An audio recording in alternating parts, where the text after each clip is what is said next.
L'événement de la semaine, c'est la 11e édition de Le Mans Urban Trail. On en parle avec l'organisateur de cette course à pied, Régis Pernet. Bonsoir. Bonsoir. Vous êtes le président d'un des grands clubs de course à pied d'athlétisme en Sarthe, Endurance 72.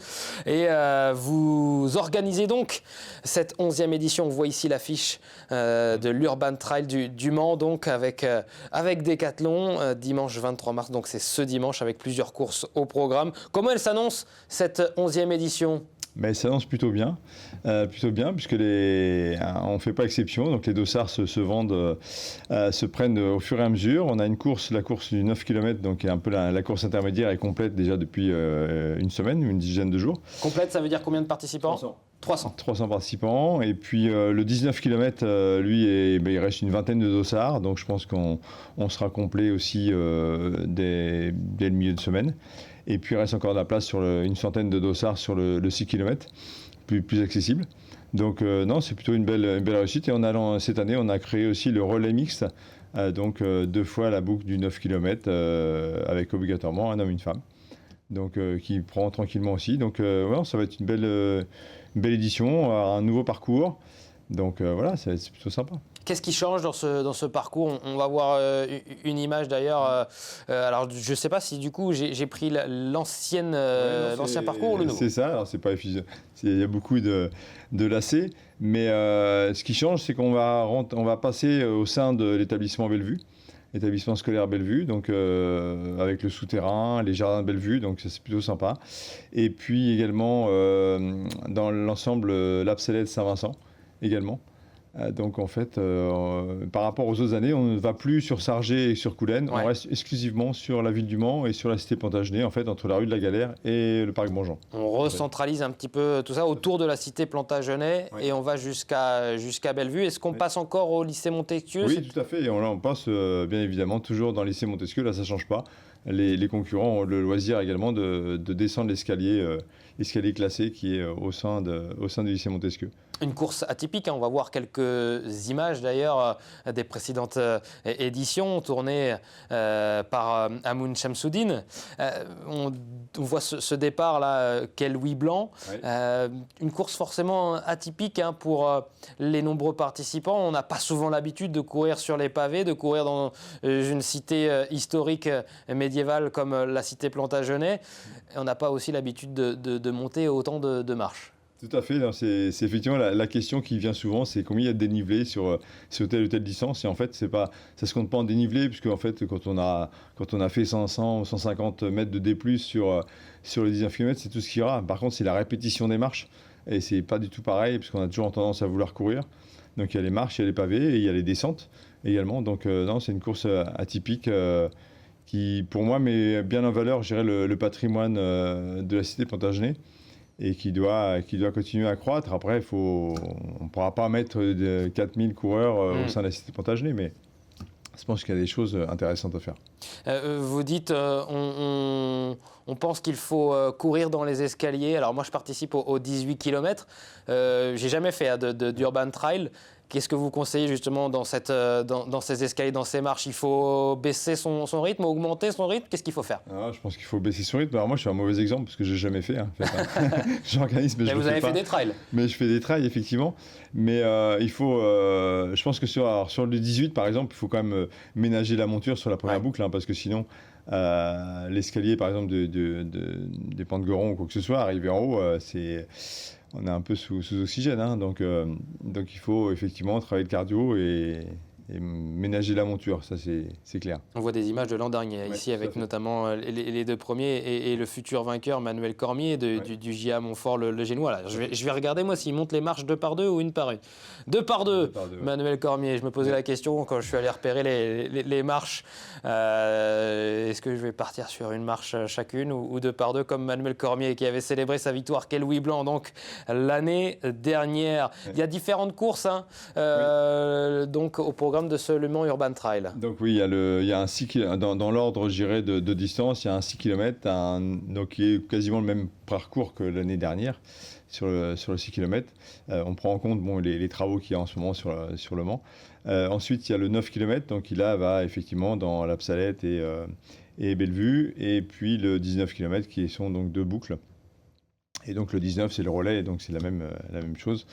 Et puis également donc 2 courses enfants. On n'avait qu'une seule course enfant jusqu'à maintenant, on a fait 2 en respectant les distances réservées par rapport à la Fédération française d'athlétisme. Donc il y a un km 2 et un 2 km 4 selon les années de naissance.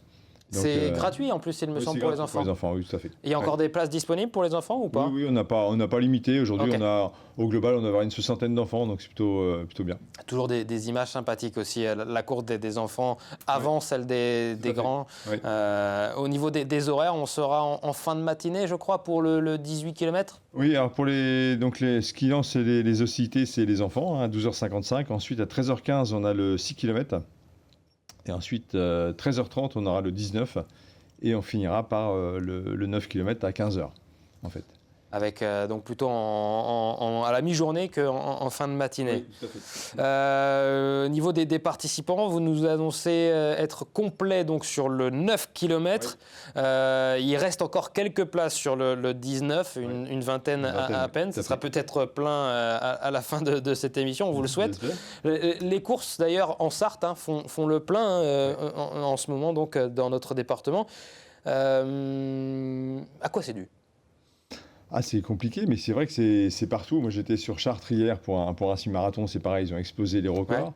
Ouais. Je pense qu'il y a l'effet PPS, effectivement. Les gens n'ont plus à aller chez le médecin une fois par an.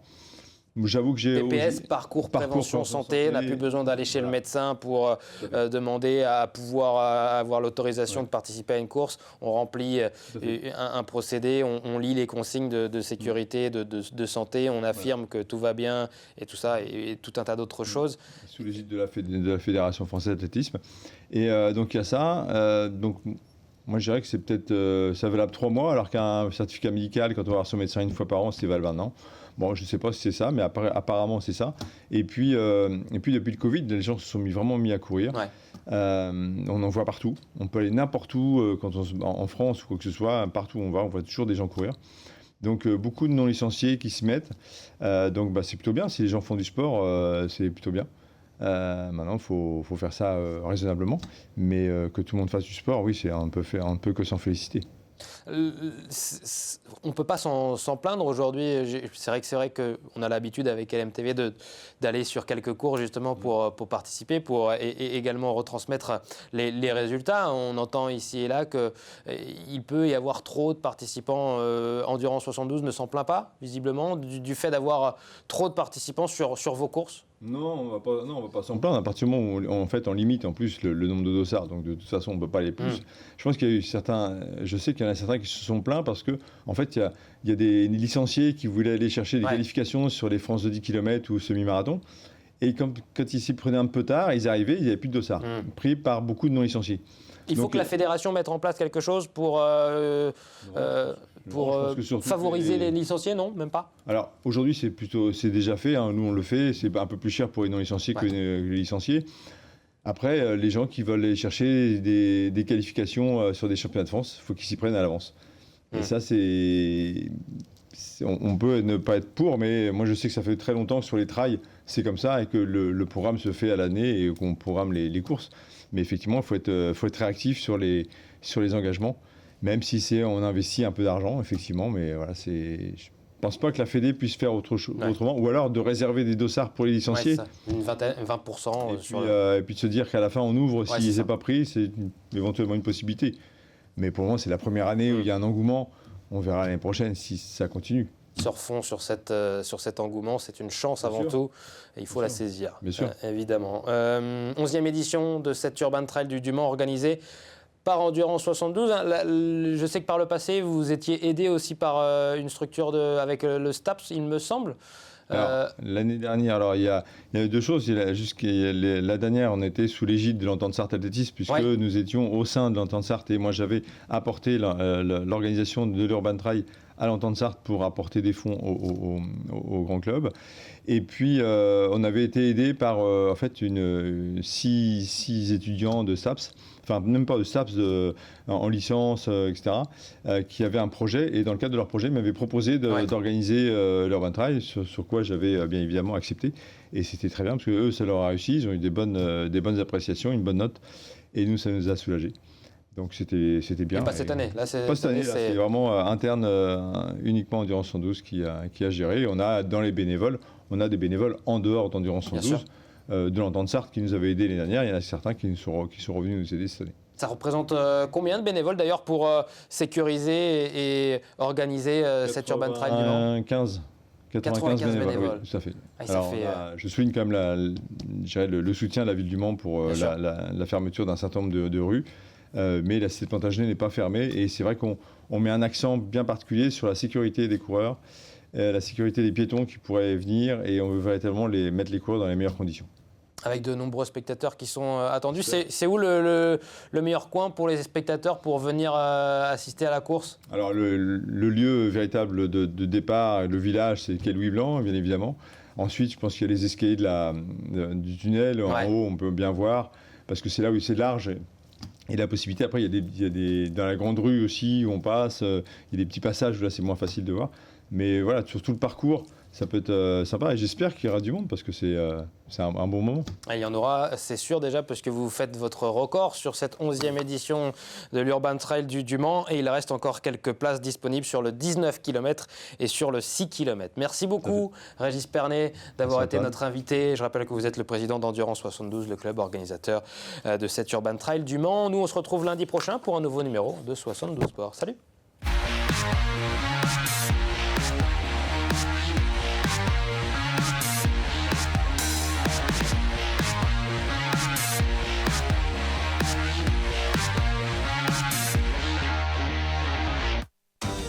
Le département, premier partenaire du sport en Sarthe.